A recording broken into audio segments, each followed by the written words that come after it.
मोहिल लिखिन सजनी मोर मनमा पाहुन मारा घो। मोहिल लिखिन सजनी मोर मनमा पाहुन मारा घो।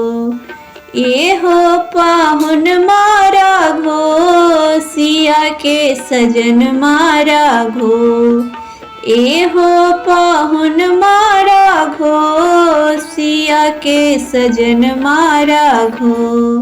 राजा दशरथ के दुलरुआ पाहुन मारा घो।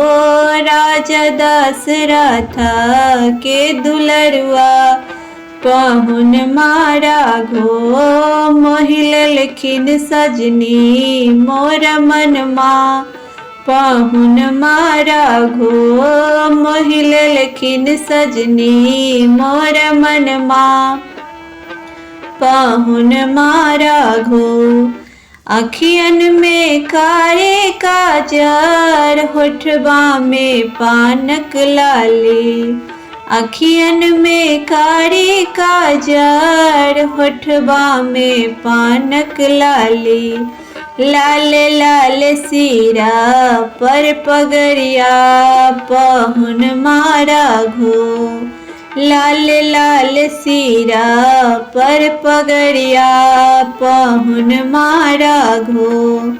मोहिल लिखिन सजनी मोर मनमा पाहुन मारा घो। मोहिल लिखिन सजनी मोर मनमा पाहुन मारा घो। जुल्मी जुलफिया कारी माथे पर मौरिया भारी। लाल लाल भाला पर चंदन माँ पाहुन मारा घो।